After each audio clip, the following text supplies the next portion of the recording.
Quaid Azam, Part 30. Even at this second Congress in Calcutta in 1886, there were only 33 Muslim participants in a total of 431 delegates. And again, none were prominent Muslims.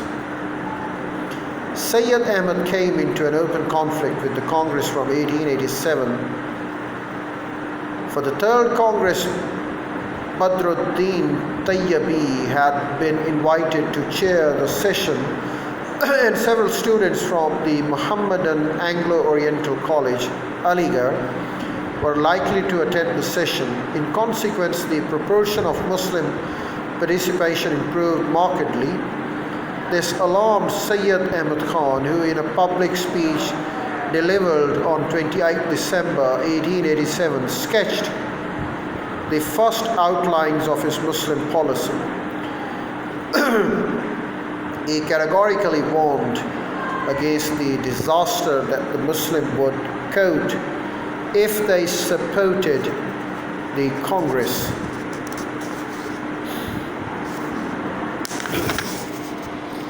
In the meantime, the Congress had then been demanding that Indian members find a due place in the imperial and provincial councils, but through elections.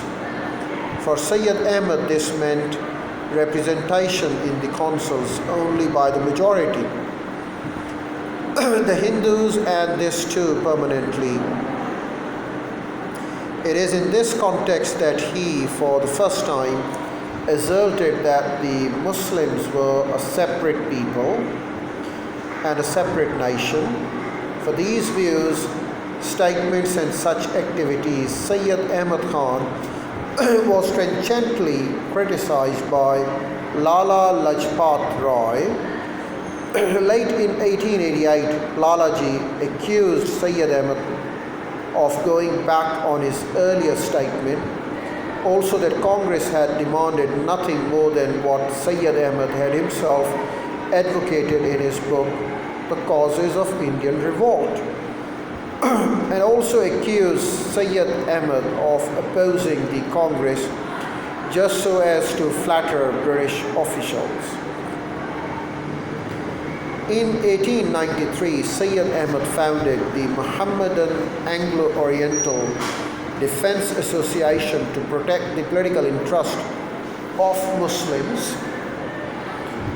In 1896, Sayyid Mahmud, Sayyid Ahmad's son, and Theodore Back, principal of Aligarh College, drew up a scheme on behalf of this association dealing with the question of Muslim representation in imperial and provincial councils. Their scheme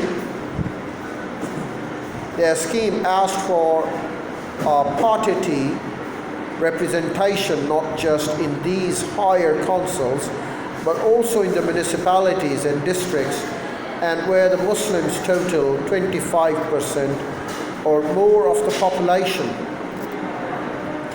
An important feature of this scheme was a suggestion that the Muslim members of such councils and the local bodies should be elected only by Muslims.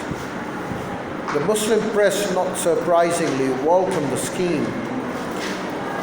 This Sayyid Mahmud Back scheme acted as the seed eventually becoming the tree of the Muslim political movement for a separate Muslim state, whether in or out of India.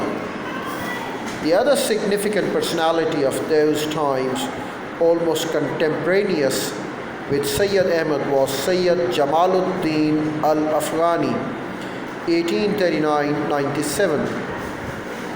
He is recorded as having visited India around 1855-56 and was very deeply affected by what he saw and experienced.